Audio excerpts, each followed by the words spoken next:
I will answer again a number of questions from those who attended our first community gathering. I hope you are all watching. Simula na tayo. The first question is about excommunication. And this is from Apple Abilay. She asks, "Hello Bishop, curious lang po ako, so I want to ask these questions. What are the grounds for a Catholic member or faithful to be excommunicated from the church? And is there a chance to become a faithful Catholic again? Thank you po." Apple, thank you for this question.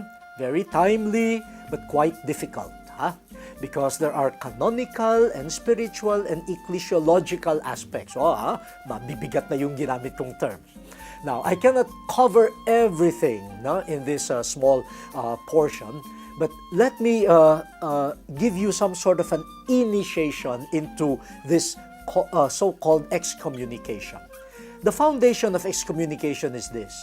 In the early church, there are faults or sins that were considered disastrous to the Christian community.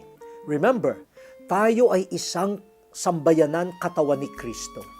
Kaya kapag tayo ay may mga nagagawang kasalanan, hindi lamang ang sarili natin ang nagkakaroon ng mali.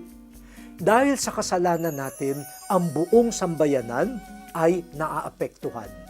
Kaya when you look at the Bible, especially in the letters of St. Paul, may mga kasalanan in the early church na dahil maliit lang ang simbahan nun, kapag may mga mabibigat na kasalanan, hindi lamang yung nagkasala ang apektado, pati yung Christian community. Kaya sila ay hinihiwalay in order not only to make that person rethink his or her faith, but also to preserve the dignity and the sanctity of the community. Because the community is a communion in Christ, yung separation is called excommunication. You are separated from the communion of the church. Doon nagsimula yan sa early church.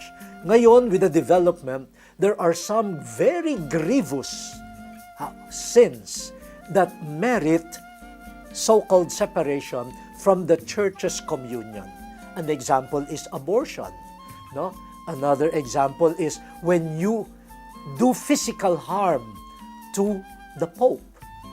Or for us priests, if we violate, for example, the seal of confession, may nangumpisal sa akin, tapos bigla kong ibinulgar, I can be excommunicated for that. Or if I, as a priest, engage in something sexual, hanky-panky, and then my partner confessed to me, my partner in the same sin, and I absolve that partner, I also would be excommunicated. These are a few examples of excommunication. Pero ang ano ko doon ay, it is grievous, There is a whole list of sins that can merit excommunication, but the person must have full knowledge. Alam mo na this will bring excommunication, pero ginawa mo pa rin. Okay?